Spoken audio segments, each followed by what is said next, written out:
টানটা দেখো, গাড়ির অ্যাক্সেলারেশনটা দেখো। ও ভাই সাহেব, অ্যাক্সেলারেশন! পশ্চিমবঙ্গে আজ রেলওয়ে যাত্রীদের জন্য এক দারুণ উপহার দিয়েছে।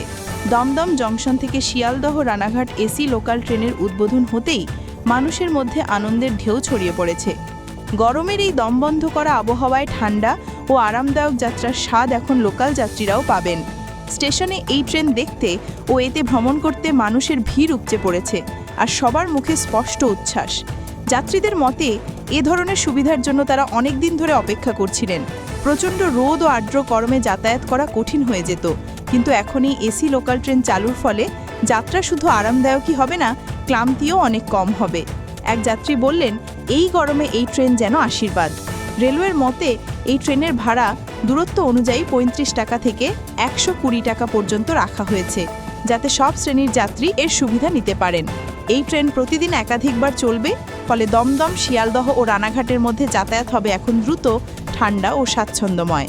রেলওয়ের বিশ্বাস, এই পদক্ষেপ লোকাল ট্রেন পরিষেবা এক নতুন দিগন্ত খুলে দেবে এবং যাত্রীদের অভিজ্ঞতাকে আরও উন্নত করবে।